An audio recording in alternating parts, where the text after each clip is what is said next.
So hi, my name is Abhiram. I am from Christianity College, Autonomous Bengaluru. I am first year MSW student. Today I am discussing about concept of group, its types and characteristics. So we are moving to the introduction part. So we know that groups plays a vital role in our life. Groups are fundamental to human society. Groups develops our personality and from group we can learn a lot of things, especially we can socialize with our community or the group of members. So groups are fundamental to human society. They shape our identities, behaviors and beliefs. Understanding groups is crucial for various fields. As an introductory part, we can say that group is more than two people who have a common goal, interaction with each other, and governed by certain hierarchy and norms. So, so we are moving to the next part. Its definition of the group. So we can simply say that a group is a collection of individuals. They share common goals, interests, or identities. They interact and influence each other. So first we are looking for the definition by Bonner. According to Bonner, Bonner says that a group is a number of people interacting with one another, and it is the interacting process that distinguishes the group from an aggregate. So simply we can say that it's a collection of individuals who can interact, share their ideas, common goals, and influence each other. So we are next moving to the next definition. It was stated by Stockdale. Stockdale says that a group may be regarded as an open interaction system in which action determines the structure of the system and successive interactions consequently affect upon the identity of the system. So we are moving to next content. It is characteristics of group. We know that the importance of groups plays vital role in everyone's life. We have different types of groups: family group, peer groups, colleague groups, etc. So the as a characteristics of group, the first point is common goal. It have a common goal. Members share a purpose or objective. They have a ultimately they have a specific goal, or the members of the group working for to achieve that goal. So the next point is interdependence. So as interdependence, members rely on each other. They are interdependent, and they help each other. They If anyone need any help, they will provide help, etc. So the third point is interaction. We know that the importance of interaction. Every group needs interaction. Members communicate and exchange information. So as we can simply say that a communication was effectively done when the members communicate or exchange their information. So we are moving to the fourth point, its structure. Every group has a roles, norms, status, hierarchies, exit. We know that norms are unwritten rules and regulations, but we follow uh, norms. For example, we wish any elders, or we wish our teachers. It was an unwritten rule, but we follow that one. So the next one is cohesion. Cohesion means members feel a sense of belonging. Simply we can say that we feeling. So these are the main characteristics of a group. First one is common goal. Second one is interdependence. Third one is interaction. Fourth one is structure. Fifth one is cohesion. So we are moving to the next. It's a type of group. So we know that there are different types of group. At the introductory part, I mentioned some of the group. So we know that the importance of group. There are different types of group. Simply we can say that there are mainly we focusing primary group, secondary group, etc. So in primary group, We can say that primary groups are small, intimate groups. For example, families, close friends. These are comes under primary group. So, uh, the next one is secondary group. So secondary group is, as compared to primary group, secondary group is larger, more formal groups. For example, working teams, clubs will comes under in this section. So the third point is reference group. Reference groups we compare ourselves. For example, celebrities, peers, etc. There are uh, there are two types of groups also: in group and out group. Groups we identify with and those we don't.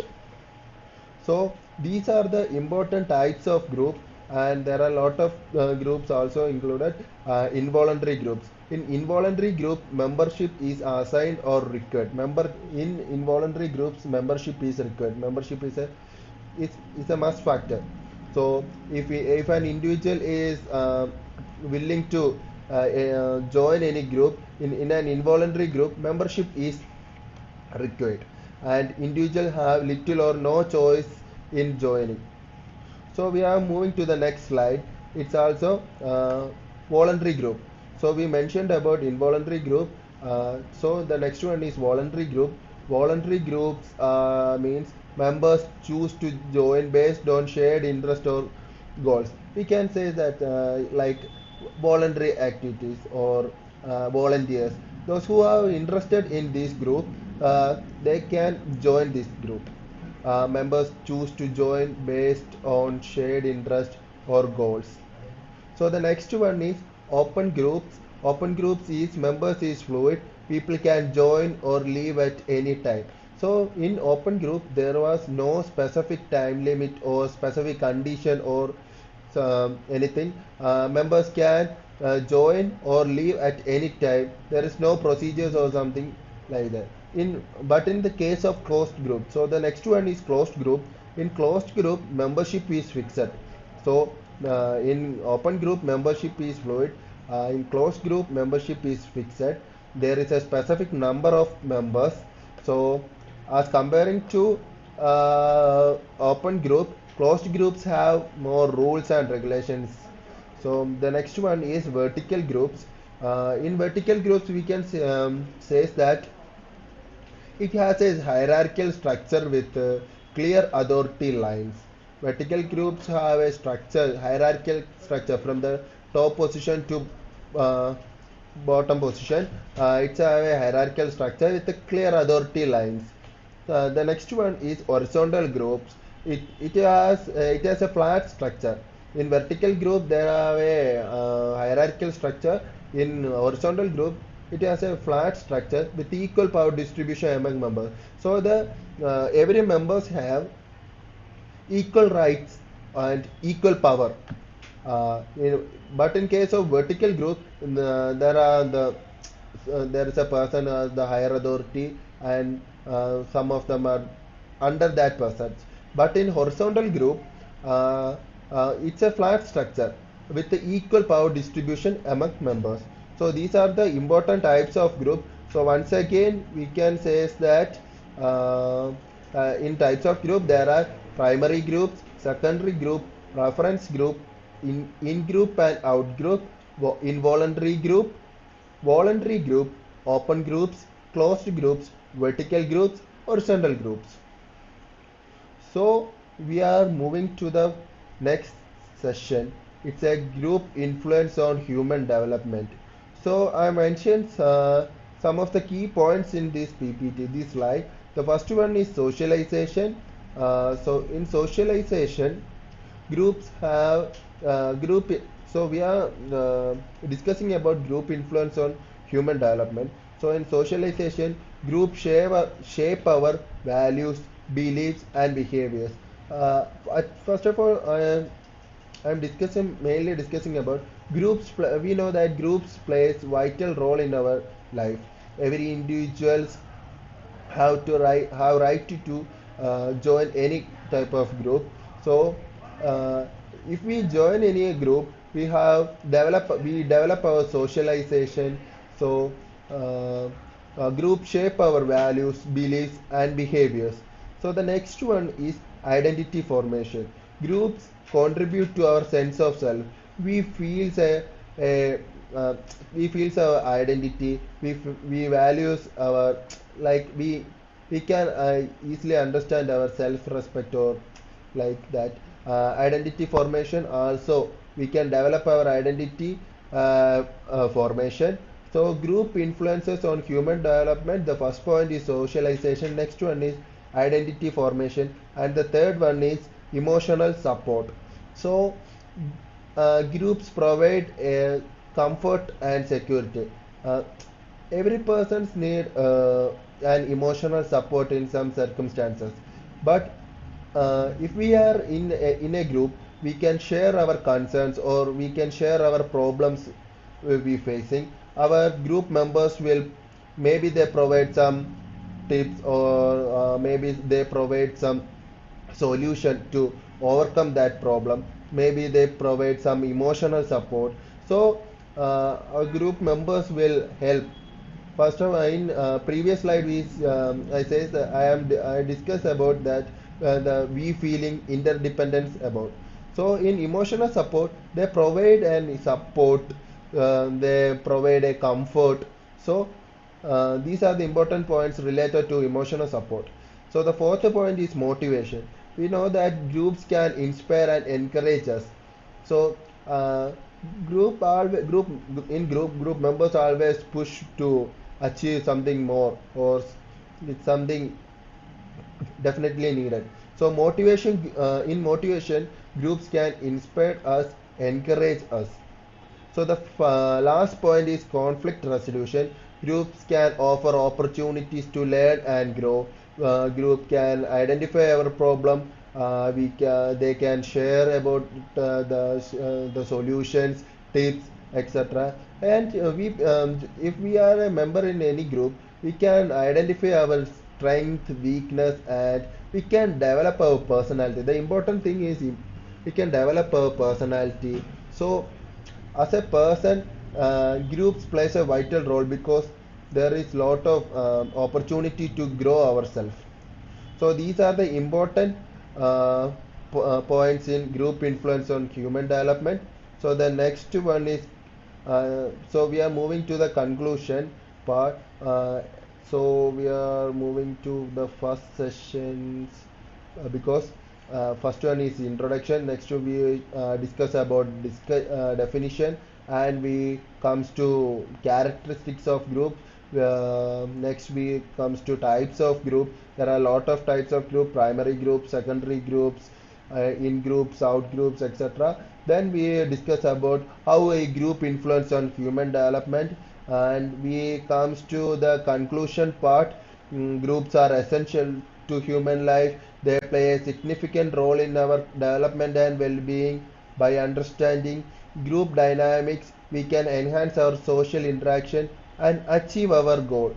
So we can know that the importance of groups plays a vital role, and we can simply say that man is a social animal. We need we are all interdependent. We are interdependent.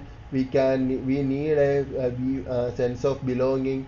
So groups plays a vital role to develop a human being, a good human being. uh, Group develop our personality, our socialization skill, and we can also say in a group or in a human being, the first the human being, if a in a human being, the first thing is they start socialization from their family. We can also say that our family is a group. It's a group. So if the person comes, if we know that the importance of family in every person, so family also we can say that family is a group of members. So as a human being, the first stage of socialization start from family. We can also say that family is a group. So uh, group plays a vital role to achieve socialization. So I am concluding my presentation. As a conclusion, I can we can say that the concept of a group is fundamental to human existence, shaping our interactions, identities, and societal structures. Groups characterized by shared goals, interdependence, and a sense of belonging play a vital role in various aspects of our life, from family units to professional organization. Groups provide essential support, opportunities for growth, and a sense of community. The diverse types of group ranging from primary groups like family to secondary groups like professional association. Each possess unique characteristics that influence their dynamics and impacts on individual. Groups offer a valuable insight into human behavior, social dynamics, and the ways in which individuals interact and contribute to society. So, I am concluding my words. Thank you.